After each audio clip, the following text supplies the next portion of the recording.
Yeah, even though they were saying some wild-ish, okay, people, Bangkakat football. All right, new channel. Okay, now today we're gonna be talking about some drama involving Filthy Fellas. I'm a big fan of Filthy Fellas. I've been watching them. You could probably call me a day one. I was watching them when they had the guy from Limp Bizkit on there. Bro, when they had Boat, Scribs, right? Big fan. Even though I'm not from the UK, I'm from Malaysia, obviously. And I love Filthy Fellas format. I remember they had a format, a talking head format, where they would pretend to talk about football for 30 seconds and then just end up the whole video roasting each other. I kind of like that, okay? And they had some white dudes too. They had Vuj, some Serbian dude, and they had like a geek-looking guy, Ross, I think it was his name, and they were making rap songs too. It was fun, bro.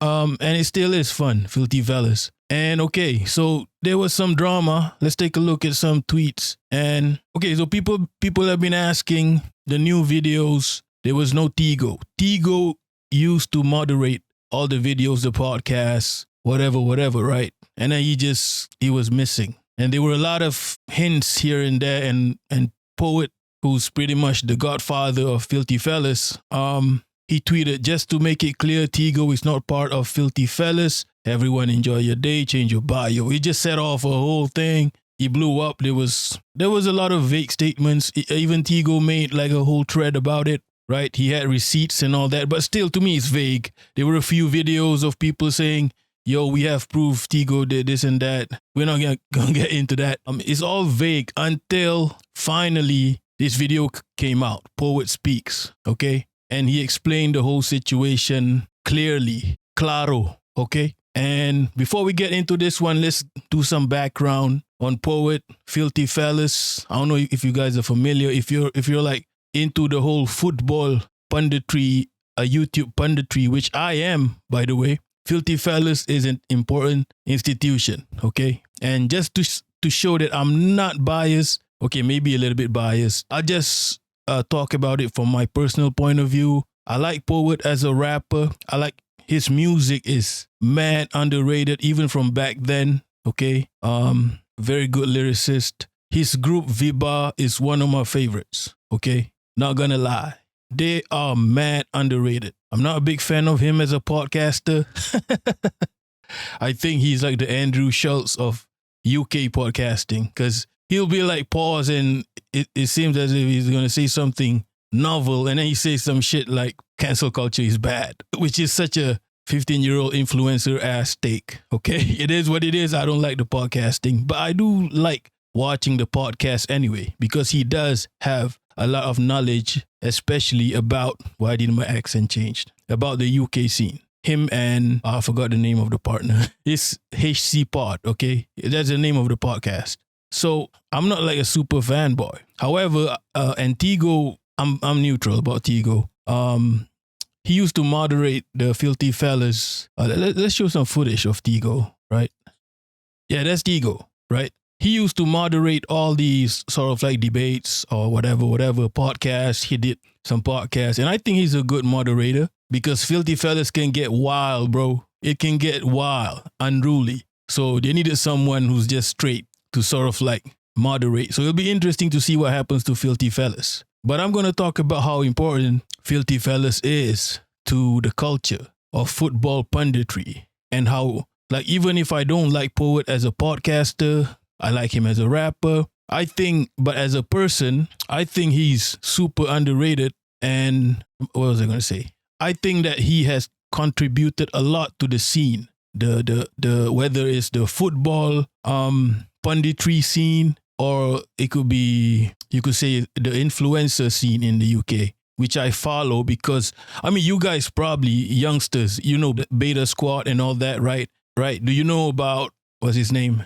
HP Like the Sauce, Harry Pinero. He was from Filthy Fellas, right? Who else? Yeah, so a lot of it is sparked by Poet, because he has this selfless attitude where he would just let, he would pull up all the homies. Even maybe people, a lot of them, I'm guessing are his friends, but even probably people he just knew. He just likes to pull up a lot of people and, get them situated, give them some kind of platform, which is Filthy Fellas. And they go on to do bigger things. And that was in this clip, he talks about this. That's his intention with Filthy Fellas. Okay? You have no idea, because I'm a football fan. I'm a Manchester United fan, right? I used to watch YouTube, and back then, I'm talking about maybe 7-8 years in the past, I was watching white geeks reading stats. That was that was YouTube back then. That was the punditry you had on YouTube back then. It was. Do you know how vital Filthy Fellas is to the punditry scene? And then Filthy Fellas came up and just revolutionized the whole football punditry scene, bro. They pioneered this. Them and maybe some other channels, I don't know. Maybe even from the United side, it could be, I think Full Time Devils did platform a few interesting, pundits. Like Filthy Fellas just gave, just open up a whole new dimension to football punditry, which now is the norm. And not only that, a lot of them branched out into different things. Like Harry Pinero is an example. There was another guy, I forgot his name, the light-skinned guy. He also branched out into different things, bigger things. And it all started, and he was Ross' partner. I forgot I'm not good with names, okay? I know the guy. He's partner with Ross back in the day.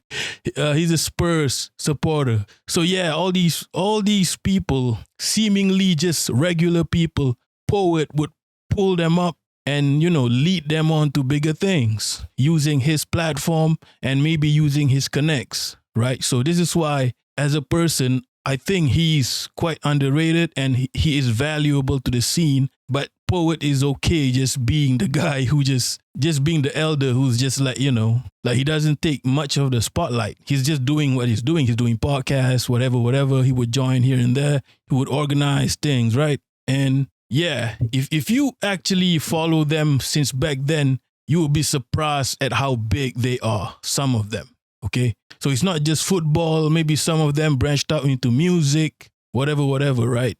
So, because now it's the norm, right? It's the norm, but back then it's not. So let's get into Poet speaking about this. Now, I'm going to get to the gist of it, and if I can show you some clips, I will in the edit. So basically what happened was, right, it's quite simple, okay? The gist of it is, to summarize, it wasn't Poet's decision to sack Tego. It wasn't his decision. The question is, who'd fired you? Because everyone seems to believe it's me. Yeah, so he speaks about how Filthy Fellas started out, people who were involved in it. I think there was a production company that probably did it, what's the word? Pro bono. They helped out in the beginning, right? There was a production company involved. They probably helped set up, because Filthy Fellas, since day one, they had like the production values were from day one, bro. The production values were tip top, okay? Yeah, even though they were saying some wild-ish, they were entertaining, but it wasn't like, TV kind of TV has it's not, I don't know how to say it. They are entertaining to me, but to the masses, maybe it's a bit out of the box, right? Now it's their style of commentary may be normal for y'all, but when they started it, they were one of the few who did it this way in terms of football punditry, right? They were fresh, bro, out of the box, and they were edgy. That's the word, like genuinely edgy. But even though they were edgy, they were like punks, pretty much. Like you put punks on a chair, say whatever you want. However, the production values were like TV standard, the audio, the visual. It's because they had a production company helping them, okay? Of course, you're not going to make peas earlier in YouTube. And then I'm guessing Tego is part of that production company. Something happened, a robbery was involved, and he was sacked by them, not by Poet. So all this gossiping around, whatever, a chatty, what's the word? Chatty patty? Is that the word? Chatty patty, all these gossiping about Poet, about Tego. It's just a business decision. There's nothing much to it. If the production company wants to reveal what happened, it's up to them. And that's it. it was a business decision. The production company made that decision because Tego is a part of that production company. Maybe he also started it. I don't know. Okay. So yeah, I don't think we've heard from Tego's side after Poet spoke up, but it is what it is. That's what happened. And yeah, if you want more background on Filthy Fellas, if you're a fan, you can watch this clip on HC Pod Clips. It's about 15 minutes. That's why I can't react to it, right? And yeah, it's interesting. You'll find out a little bit more about the inner workings of Filthy Fellas, how he started, all the people involved, and what Poet seeked out to do with Filthy Fellas in the beginning and still ongoing right now. Okay, so it'll also be for the future. It'll also be interesting to see how the Filthy Fellas dynamics, work out, because for about a few years, Tego was the one moderating it. It'll be interesting to see who steps up. I think it's gonna be Margs, if I'm not mistaken, who is kind of an OG in the music scene. So we'll see. Right? That's all for now. Peace.